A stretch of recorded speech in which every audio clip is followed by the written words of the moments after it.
All right, Julius Randle, thanks for being on Talking Watches and having us in your home for the shoot. I'm honored.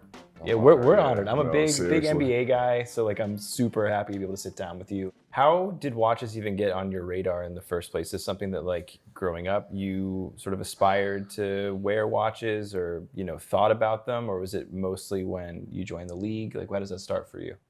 I remember being a kid and, you are in the mall and my mom taking me to the middle of the mall and buying the $15 watches. Yeah.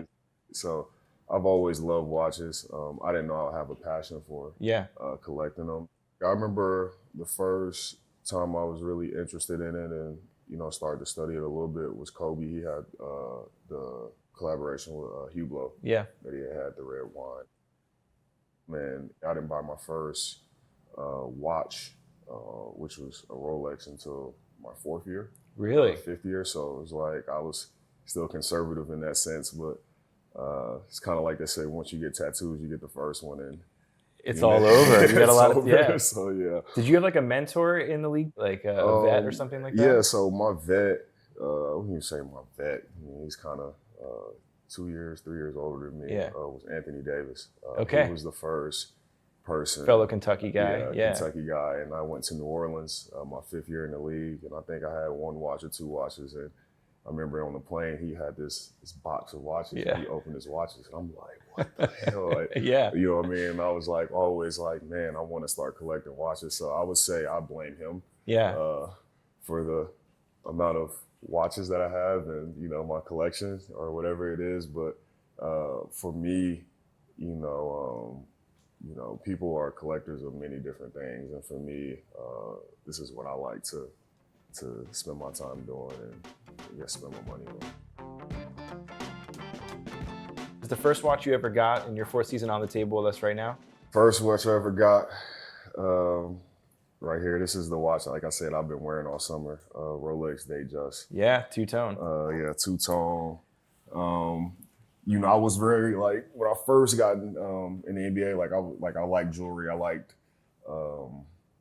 necklaces and stuff like that. Yeah. So I was immediately attracted to it because it had the diamonds. Were you wearing gold? I used to wear Yeah. a lot of gold, so I was immediately attracted to that. And my favorite color is black, so I love the dial that was black and it has the diamonds in the dial and stuff like that. So I was really, connected to it in that sense. Well, I would say this is I would probably say my favorite watch. I'm a very, spiritual person in a sense. So this summer I had surgery. It's the first time I ever had surgery in the summer, having a rehab and stuff like that. And I kind of had to do a little bit of soul searching. When you're rehabbing and going through that, you have to do a little bit of soul searching. And for me, this watch reminded me of the journey where it all started for me. Like I said, it was my first watch, and for me, this summer was kind of like a restart, a reset for me. I had to start from ground zero. I had to build myself, back up and, really train and get back into, feeling like myself, improving, all those different type of things. So it brought me almost back to being a kid. So every time I wore this watch, which I wore it all summer, it just reminded me of that. So this watch has more of, it's not obviously my most expensive watch, but it's, a deeper sentimental value to me. So a lot of times when I wear watches, I like to connect with them on a more personal level. Yeah. So, Is it big for you to think about what you're going to be doing when you wear it to build a memory with a watch? Absolutely. Yeah. Absolutely. So it's like I'll go to a game and, we play 82 games and there might be game 53 and you're like, man, I don't know how I can do this. Yeah. And I go in my safe and, obviously I'm getting ready and I go in my safe and I put on a watch. And, a lot of times, like I said, it's easy to wear a watch that's super expensive or whatever it is. But, a lot of times while I play the game is, I put my heart and soul into it. So for me, this watch reminded me of that, every day this summer. Stay grounded, keep playing for the love of the game, keep playing with the joy of 5-year-old kid, 6-year-old kid. I look at my kids and I'm like, they play, with me when they're playing basketball or whatever they're doing, they just have this joy and this freedom. Yeah, you got the toy hoops in here. They're on camera, but they're in here. Yeah. Exactly. Yeah. So yeah, that watch definitely, it reminds me of that. So first watch I got, Yep. last watch I've got. Okay. So, I like that. Yeah. Bookends. So yeah, I actually just recently got this watch, super light. Yeah. Obviously, as you No, can it's tell. it's crazy light. Crazy, yeah. Crazy light. I love that dial too. Beautiful dial. I didn't know I would be, but I'm very much a fan of the blue dials. That tone of color. It's almost like a pale gray blue. It's very cool. Exactly. Really cool thing about this one is for this watch, the bridge was removed. So you can really see into the tourbillon, and you can really see into the soul of the watch. Yeah. Like I said, I'm really a spiritual person in that sense. So I like to see the heartbeat of the watch. One of my colleagues, Kyle Kuzma, he collects a lot. I told you I was trying to get into Pateks. I'm a Wizards guy, so. Yeah, so I'm trying to get into Pateks. Yeah, he's a Patek guy. He's a Patek guy, and I sent him this watch, and he couldn't believe it. He was like, please tell me you pay retail for that. I'm like, of course I am. But this is like weirdly under the radar. Like the fact that it's like so light and titanium, it's like. that was the first thing I noticed about it. It literally feels like a piece of paper. Yeah, like a toy almost. Like a toy almost. Yeah. Like I was like, is this, when I got it, I was like, is this thing real? Is this the final thing? Is this the final? Yeah. Yeah. So it's just a beautiful watch, man. I'm very excited to wear it. That's so cool. So where do we go? Where do we go from here? Purple dial. Yeah. Diamond frosted. This was the watch that really got me into understanding watches more and collecting them. I would say this. Obviously, it was a beautiful watch. Like I said, I love jewelry, so I was attracted to the frosted diamond and the purple dial and stuff like that. But the person I was buying it for told me that The Rock had it. Okay. He told me that The Rock had it, and I said, listen, I'm getting anything that The Rock is the wearing. competitor in you is like, nah, I gotta have Exactly. this watch. Yeah. I'm getting anything that The Rock is wearing. So obviously, it's a cool piece, limited edition. Yeah. One of 200 watches. The fun thing about this one is when I originally got into buying watches, it was all about, hey, you get it and this is the value. And, people look at it as an investment thing. And about a year into the watch, the person who sold it to me was trying to buy it back. And he was trying to buy it back from me at a reasonable amount. And first call I made was my old teammate AD. Yeah. I'm calling and I'm like, bro, should I do it? Like, it's crazy. Like, he'll buy it back for this or whatever. Yeah. And long story short, I ended up not doing it. Yeah. And from that point on, that's some wise counsel from AD. It was some wise counsel. It was some very wise counsel. And I would say a year later, the watch like doubled or tripled or whatever happened naturally or whatever it is. But this was the watch that made me say, I'll never sell any of my watches to anybody. So you're in it to keep these. I love that. In it to keep them. Obviously the value will go up of them. And it's great pieces to have, but it's nothing's for sale. So, I love that. And this was the watch that made me realize, hey man, these are timepieces, literally. These are things that you can pass down to your kids. Let's stay on the AP theme. AP theme. Yeah. Okay. So we went heavy. I'll go back to light. Okay. Royal Oak Offshore. So beginning of last summer, not this summer, but last summer, I was in a bit of a funk. We were coming off of we were coming off of a tough year as a team, individual year as well. And I was in Dallas at the time. That's where I live in the off season. And my wife sees me and she sees that, I'm in a funk. And she's like, all right, we got to get you out of that. Yeah. Like, you got to get you out of that. So one thing that we always, even before we had kids, we love to travel. So always first on my bucket list, both of our bucket lists was to go to Italy. Okay. So I went to Italy and I brought one watch with me. And I didn't know that the trip was going to be that magical in a sense. But we did Lake Como. We went to Florence, Milan, and my favorite was Rome. And for me, Italy was super inspirational. Just seeing the history of Rome. Oh, it's beautiful, yeah. Going to the Sistine Chapel, Colosseum, thinking of all those places. And, being there, seeing that, getting out of my bubble, you know, a lot of times we live in a world where, you know, we're very much in our own bubble, and getting out of our bubble and, you know, realizing, you know, the world is a big place and we're a very small piece in it.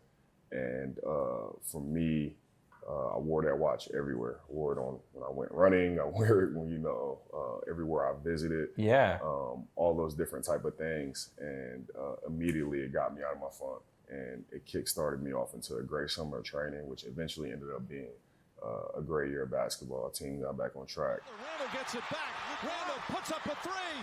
Bang! Bang! Randle knocks down the... But anytime I wear this, it takes me back to Italy.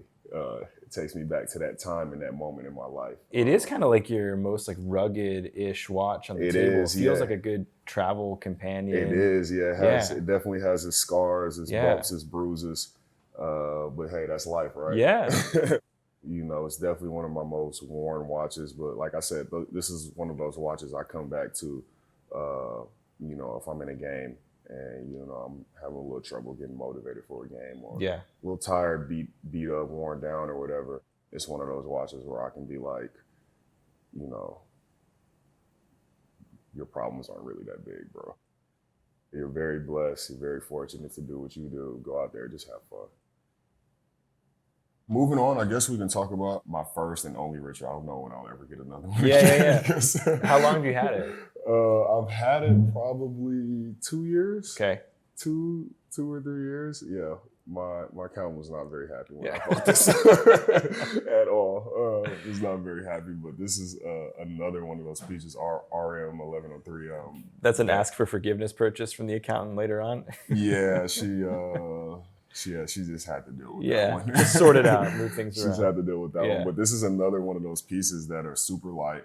I love the band. Obviously, the band is interchangeable. You can wear it with, I have a couple different bands that I wear it with.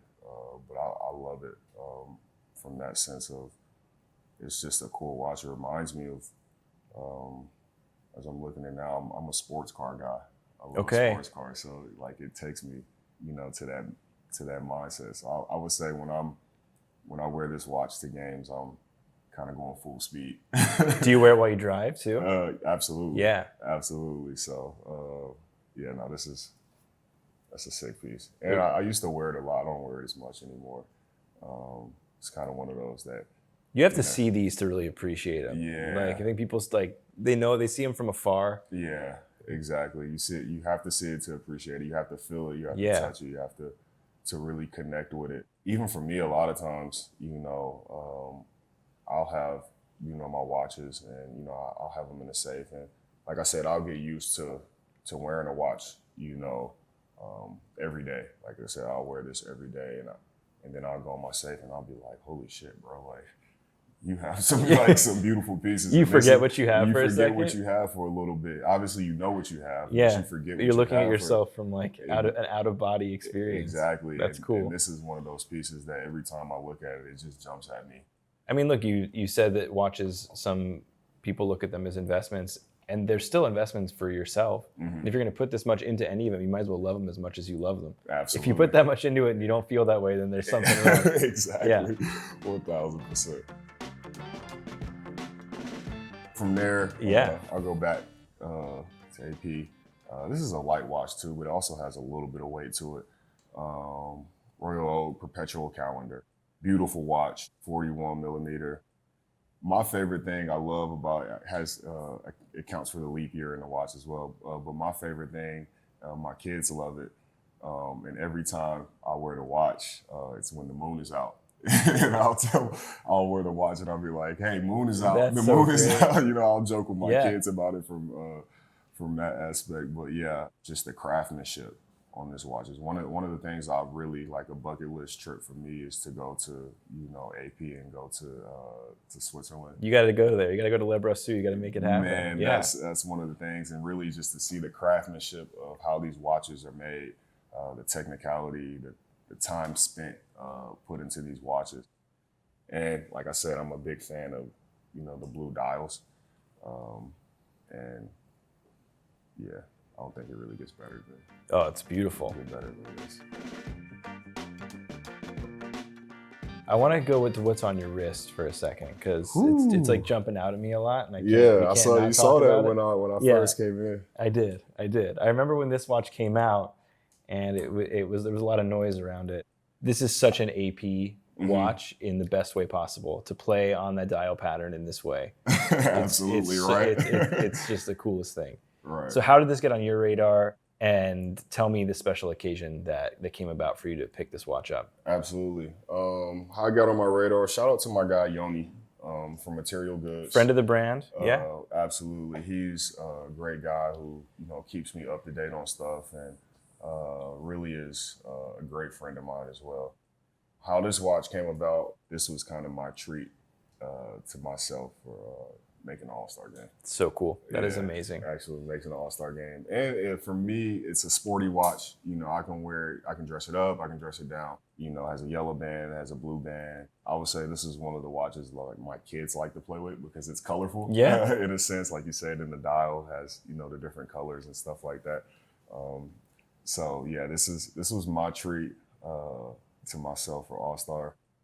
Are you someone who like curates playlists and stuff and you like listening to music on the way to the game, or when you're practicing, do you have headphones on? Yes, I'm definitely one of those.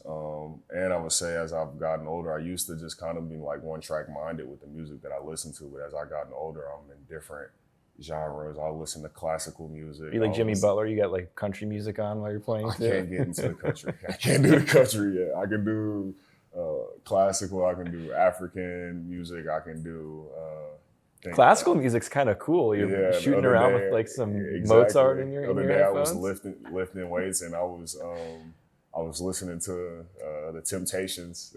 So I grew up listening to the Temptations with my mom and stuff like that. But yeah, this is definitely music. I would say is a big part of my lifestyle and what I do on a day-to-day basis. So to have this watch, I feel like is only right. Yeah. Lastly, for me, being a lefty, being a left-handed basketball player, we're different, but we're also special.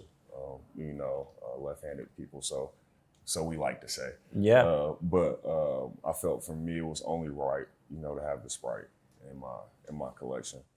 Couple questions. Yeah. So for a lefty, traditionally the crown is facing down. Is it weird for you to have it? It is. If you're wearing it that way? It is. I was actually having one of my teammates, Evan Fournier. He's big into watches. So we were having a debate. I'm like, which hand do I wear this on? Because usually you roll your watch on the opposite hand, and I'm like, all right, which do I wear? I'm a lefty, but do I wear this on my left hand? He's like, no. Yeah, you still wear it on your right. You still wear it on my right, but this is definitely one of those pieces where it's different. Obviously, like you said, with the crown. Well, they moved the date too to the left side. And the date, they moved the date to the left, the bezel, all of that different type of stuff. I love the bezel on this watch too. No, green is such a unique piece, for Rolex. What would it mean to you, being in New York City, to bring a championship here? You played in big markets. I mean, this is not your first time in a big market, but New York's kind of a different beast, different kind of fan base. What does that mean to you? For me, I've always said it means everything. Yeah. It's what I wake up every morning. It's my passion. It's what drives me. It's what motivates me every day. Being here has grown me as a human being more than anything.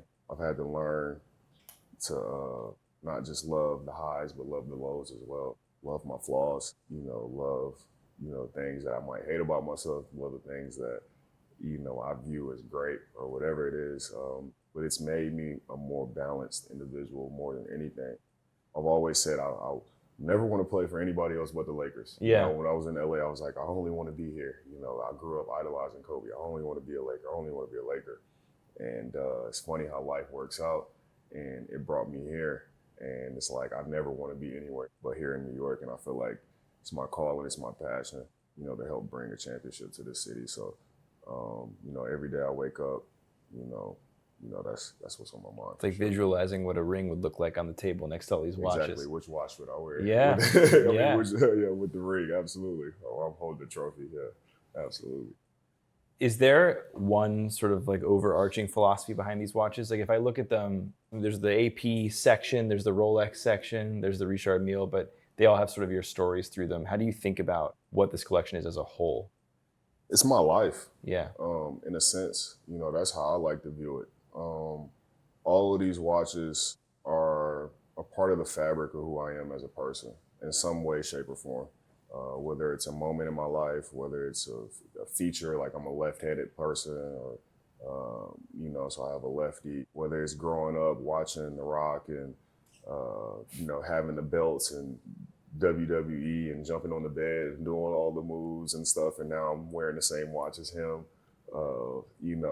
I think it's a fabric of who I am as a person, as a human being. So, a lot of times when people collect art and they say, hey, you see an art piece, the art piece should speak to you in a sense. I think anytime I wear these watches, they speak to me, who I am as a person, and just remind me of not only just humble beginnings, but just, to stay grounded and true to who you are as a person.